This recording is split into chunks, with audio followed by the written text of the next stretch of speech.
Having raced at the fairgrounds all winter long and the abrupt shutdown of the track after the Louisiana Derby, I want to first of all say that the continuing of being able to train, which allows our horses to be ready to run at the start of the meet here, hats off to Churchill Downs Inc. and the management team there. They did everything we asked to keep the track going in the mornings to allow our horses to train. So the result of that is a full entry box for opening weekend here at Churchill Downs and the ability for all of our horses to run.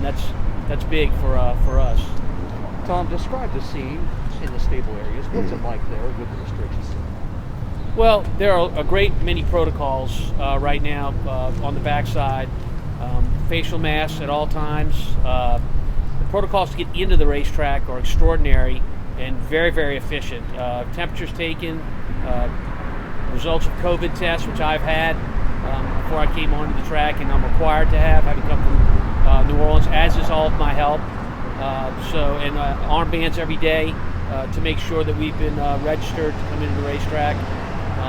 Extremely efficient at the stable gate, and I think it's an offshoot of a meet we had at Oaklawn Park, which they had a lot of protocols in place, but Churchill's taking it a step further, and I'm looking forward to the meet. I'm disappointed we're not going to have fans, but I certainly feel like right now we're doing all the right things. What's it like racing without fans? I mean, do you really tell them much of a difference?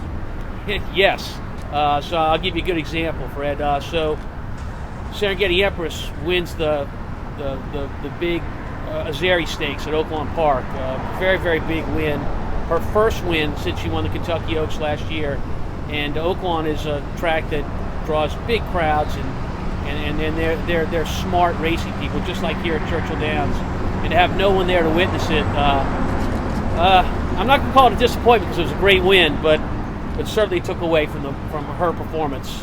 There's something about being there and seeing a horse run that stays in a fan's minds, and no one got to be there for Serengeti that day, but hopefully everybody remembers her Kentucky Oaks from last year. What do you have on the schedule for Serengeti Epirus? That's a good question. So the stake schedule throughout the country is very limited right now, and Churchill Downs is one of the first racetracks to open back up since the spring has come about. And so you're going to look at the entries here, and the trainers are from all over the country, but we're starting to see more and more tracks open. And as that happens, I think we'll see a bigger stake schedule throughout the country, and then we'll make some decisions with her. Well, Brad says the racing is going to be more competitive because we have larger fields.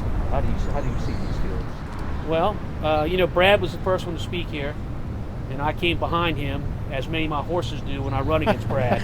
So now I've got a bunch of Brads. I mean, there are a lot of really good trainers here.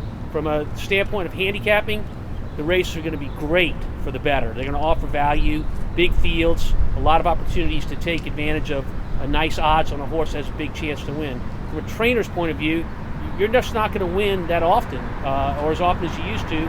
Mathematically, 12-horse fields don't allow you the same chance to win as you do when you're running in 7 or 8-horse fields. So great for the handicappers, great for the betting, great for handle, but from a trainer's perspective, it's going to be a lot harder to win races here. Typically, when you're in races throughout the year, you've got 1 or 2 horses that are the major competitors in the race you have to beat to feel like you can win a race. When you start stepping into these races here at Churchill Downs, and I've already gone through opening weekend, Saturday and Sunday, there are 5 or 6 legitimate horses that are going to win. You're not even taking into account the ones that may step up and run their best race. So it's just a lot harder and a lot more potential outcomes to occur in each of the races.